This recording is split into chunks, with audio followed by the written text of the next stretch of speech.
আলহামদুলিল্লাহ ওয়াকাফা ওয়াসসালামু আলা ইবাদিহিল্লাযীনা ইসতাফা আম্মা বা'দ আউযু বিল্লাহি মিনাশ শাইতানির রাজীম বিসমিল্লাহির রাহমানির রহিম ওয়া ক্বালু লিজুলুদিহিম লিমা শাহিদতুম আলাইনা সাল্লাল্লাহু আলাইহি আলহামদুলিল্লাহ আল্লাহ তাআলা আমাদের সকলকে সৃষ্টি করেছেন। শুধু আমাদেরকেই নয়, পৃথিবীর ভিতরে যা কিছু আছে সমস্ত কুল কায়নাতকে আল্লাহ তাআলা সৃষ্টি করেছেন। আসমান জমিন এই উভয়ের মাঝে যা কিছু আছে সকল কিছু আল্লাহ তাআলা সৃষ্টি করেছেন। ওয়ালিল্লাহি মা ফিস সামাওয়াতি ওয়া মা ফিল আরদ, আসমান জমিন এই উভয়ের মাঝে যা কিছু আছে সকল কিছু আল্লাহ তাআলা সৃষ্টি করেছেন। আল্লাহ তাআলা গাছ আবার পাহাড় পর্বতকে তিনি সৃষ্টি করেছেন, নদী নালাকে তিনি সৃষ্টি করেছেন, আবার এই জমিনকে আল্লাহ তাআলা বিস্তৃত করেছেন, জমিনকে আল্লাহ তাআলা স্থির রেখেছেন পাহাড়ের মাধ্যমে। আর এই পুরো কায়নাতকে আল্লাহ তাআলা সৃষ্টি করেছেন এবং অসাধারণভাবে ডেকোরেশন করেছেন। এই জন্য মহান আল্লাহর জন্য সাধারণ শুকরিয়া আদায় করা দরকার। আজ আমরা বড়ই নাফরমানি, আল্লাহ তাআলা যে আমাদেরকে সৃষ্টি করেছেন, যে উদ্দেশ্যকে আমাদেরকে সৃষ্টি করেছেন, উদ্দেশ্য আমরা ভুলে গিয়ে বিভিন্ন ধরনের নাফরমান কাজের ভিতরে আমরা লিপ্ত হয়েছি, বিভিন্ন ধরনের অশ্লীল ফাহিশার কাজের ভিতরে আমরা লিপ্ত হয়েছি, দুনিয়ার ফিতনা ফাসাদের ভিতরে আমরা মগ্ন হয়েছি। আজ আমরা সেই আখিরাতকে আমরা ভুলে গিয়েছি।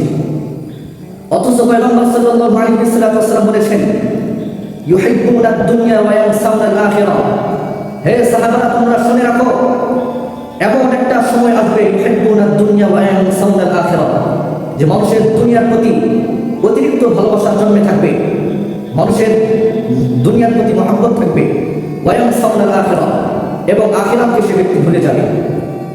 শুধু তাই নয়, আমাদের পয়গম্বর সাল্লাল্লাহু আলাইহি ওয়াসাল্লাম আরো বলেছেন, ইউহিব্বুনা আল-মালা ওয়া ইয়ানসাউনা আল-হিসাবা। তোমরা শুনে রাখো, এমন একটা জাতি আসবে যেই জাতিরা মালের প্রতি তাদের মহব্বত দিন দিন বাড়তেই থাকবে। মানুষের যত বয়স বাড়তে থাকবে, বয়সের সাথে সাথে তার সম্পদের প্রতি তার আকৃষ্ট হতে থাকবে। অথচ ইউহিব্বুনা আল-মালা ওয়া ইয়ানসাউনা আল-হিসাবা, সে ব্যক্তির যে হিসাব দিতে হবে, হিসাব নিকাশ যে তার থেকে নেওয়া হবে, একদিন যে তাকে হাসরের মাঠে জবাবদিহিতা করতে হবে, সেদিনকে সে ব্যক্তি ভুলে যাবে। ওয়া ইয়ানসাউনা আল-হিসাবা, সে ব্যক্তি হিসাবের দিনকে ভুলে যাবে। পয়গম্বর সাল্লাল্লাহু আলাইহি ওয়াসাল্লাম আরো বলেছেন, তোমরা শুনে রাখো, ইউহিব্বুনা আদ-দুনুবা ওয়া ইয়ানসাউনা আত-তাওবাতা।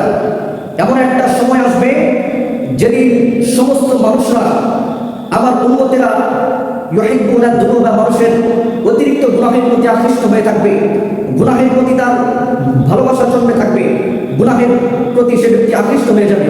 ইউহিব্বুনা আদ-দুনুবা ওয়া ইয়ানসাউনা আত-তাওবাতা, অথচ তাকে যে তওবা করতে হবে, সে ব্যক্তি তওবার দিনকে সে ব্যক্তি ভুলে যাবে। এমন একটা জাতি আসবে। এবং আরো বলেছেন, ইউহিব্বুনাল কুবুরা ওয়া ইয়ানসাউনা আল-মাকবারা, যে মানুষ, সে ব্যক্তির এমন একটা জামানা আসবে যেই জামানার মানুষগুলো ইউহিব্বুনাল কুবুরা ওয়া ইয়ানসাউনা আল-মাকবারা, বড় বড় অট্টালিকা তৈরি হতে থাকবে, বড় বড় অট্টালিকা তৈরি করতে থাকবে, অট্টালিকার প্রতি তার দিন দিন ভালোবাসা জন্মে থাকবে। অথচ তার যে একদিন কবরের দিন আছে, ওয়া ইয়ানসাউনা আল-মাকবারা, সে ব্যক্তি কবরের দিনকে সে ব্যক্তি ভুলে যাবে। অথচ আমরা লক্ষ্য করলে আমরা বুঝতে পারি, আমাদের দিকে তাকালে একটু আমরা বুঝতে পারি যে সেই হতভাগা জাতি হলো আমরা, সেই হতভাগা জাতি, সেই হতভাগা উন্মতরাই হলো আমরা। আজ আমরা বড়ই নাফরমানি জাতি।